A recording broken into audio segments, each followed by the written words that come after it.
Et puis on ouvre maintenant une page consacrée à la production agricole. 30 ans après leur mise en place, la fin des quotas laitiers est programmée. Ce sera le 1er avril 2015. Les éleveurs s'apprêtent à changer de cap dans l'Aisne. Explication Camille Di Crescenzo, Jean-Louis Crossi et Émilie Gouveia. Dans cette exploitation, on élève des vaches, des moutons, on fait aussi de la polyculture, bref, on se diversifie. Une solution qui s'est imposée à l'arrivée des quotas. Alors pour cet éleveur, la fin annoncée de ces contraintes est prise comme une libération, mais sans emballement. Le fait de pouvoir mieux gérer son exploitation et mieux la gérer en fonction de ce qu'on a envie de faire, c'est important. C'est important. Néanmoins, malheureusement, si on perd la réglementation quota, qui était quand même une sécurité en termes de stabilité du revenu, il y a d'autres réglementations qui arrivent, en particulier autour de l'environnement, et qui, elles, nous brident dans les volontés qu'on peut avoir de développement. Produire plus, oui, encore faut-il en avoir les moyens. Sur les 2100 exploitations laitières que compte la Picardie, l'idée de s'agrandir n'est pas forcément à l'ordre du jour. À la Chambre d'agriculture de l'Aisne, chaque projet est étudié au cas par cas. L'envie ne doit pas laisser place à l'improvisation. C'est une réelle opportunité de développement dans la mesure où notre région a des atouts. De par sa position géographique, de par son climat, à condition que ce soit raisonné. Enfin, de toute façon, vu les investissements que ça peut entraîner, c'est de toute façon une stratégie d'entreprise. Une stratégie qui doit aussi se faire en lien avec la laiterie. Ce sont les coopératives qui se chargent d'écouler le lait si elles ne s'inquiètent pas à ce sujet. En revanche, pour se protéger des aléas de l'agriculture, elles souhaitent instaurer un système de garantie. Avant, il suffisait d'avoir un quota et notre lait, on était pratiquement certain de pouvoir le vendre. Demain, il faut des contrats, il faut bien un débouché assuré. Et donc, on s'en va tout droit vers une contractualisation avec les producteurs, sachant qu'on demandera aux producteurs de s'engager sur un volume. Aujourd'hui, la consommation de lait serait plus importante que la production sur le marché mondial, signe encourageant pour tous les acteurs de la filière lait qui, délivrés des quotas, espèrent exporter leur future production. Et on parle de ce sujet avec notre invité Olivier Thibault. Bonjour à vous. Bonjour. Vous êtes éleveur et représentant des producteurs laitiers en Picardie. Alors la politique agricole commune avait mis en place ces quotas pour éviter l'effondrement des prix du lait. Est-ce que ce risque a disparu aujourd'hui d'abord ?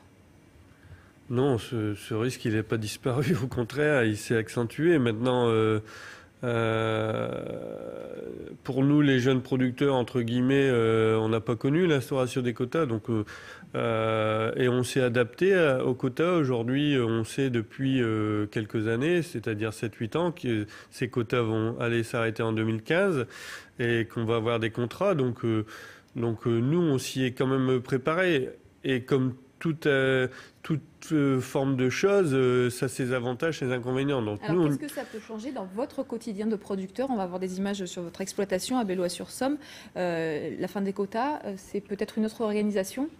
Oui, c'est une autre organisation, puis c'est aussi d'autres sortes de négociations, parce qu'avant, il y avait dans les négociations, il y avait l'industriel, l'agriculteur et l'Europe ou le ministère. Aujourd'hui, c'est directement l'agriculteur avec l'industriel. Donc ça change cette partie-là. Maintenant, nous, on est quand même confiants, mais on veut aussi qu'on nous accompagne correctement. C'est-à-dire que les pouvoirs publics aussi nous aident à cette fin des quotas, nous donnent les choses nécessaires, nous appuient et nous rajoutent pas des contraintes, justement pour s'adapter, parce qu'on est dans une vraie compétition et dans une vraie compétition mondiale. Qu'on le veuille ou non, nous, on doit s'adapter à ça. Et justement, est-ce qu'on risque d'aller vers de plus grosses exploitations ? Je dirais qu'inéluctablement oui, et c'est pas la fin des quotas qui va amener ça, puisque les exploitations grossissent depuis 30 ans, elles vont encore grossir, pour une manière simple, c'est que le prix du lait n'a quasiment pas changé depuis 30 ans. Donc pour faire part à la hausse des charges, eh ben, on fait plus de volume de lait, donc plus de vaches. Alors on va voir justement des images tournées hier soir par Jérôme Marignon, c'était au nord d'Abbeville. Les opposants à la ferme des 1000 vaches restent vigilants. L'association Novicène a organisé une marche de veille pour manifester son opposition à cette exploitation laitière d'une surface encore inédite en France. Les premiers animaux sont attendus très prochainement. Olivier Thibault, vous comprenez cette colère des anti-fermes des 1000 vaches ? Je comprends l'inquiétude et les questions que ça peut poser. Par contre, ce que je n'accepte pas, c'est qu'on fasse un amalgame sur toute la production laitière et sur tous les efforts que les éleveurs laitiers font tous les jours. Et on ne peut pas ramener la problématique laitière sur la ferme des 1000 vaches. Donc l'agriculteur travaille 24 heures, tous les jours, 365 jours par an. Donc c'est un métier difficile, contraignant. Et la taille, pour moi, ce n'est, entre guillemets, c'est un faux problème parce qu'il faut parler aussi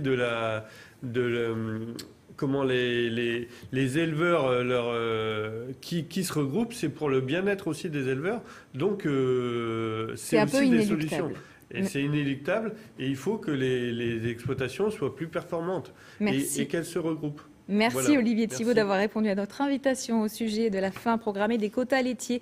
Vous êtes, je le rappelle, représentant des producteurs laitiers en Picardie. Agriculture, encore après le lait, le champagne. Les vendanges pourront démarrer à partir de jeudi dans l'Aisne, mais dans la Marne, ça y est, la récolte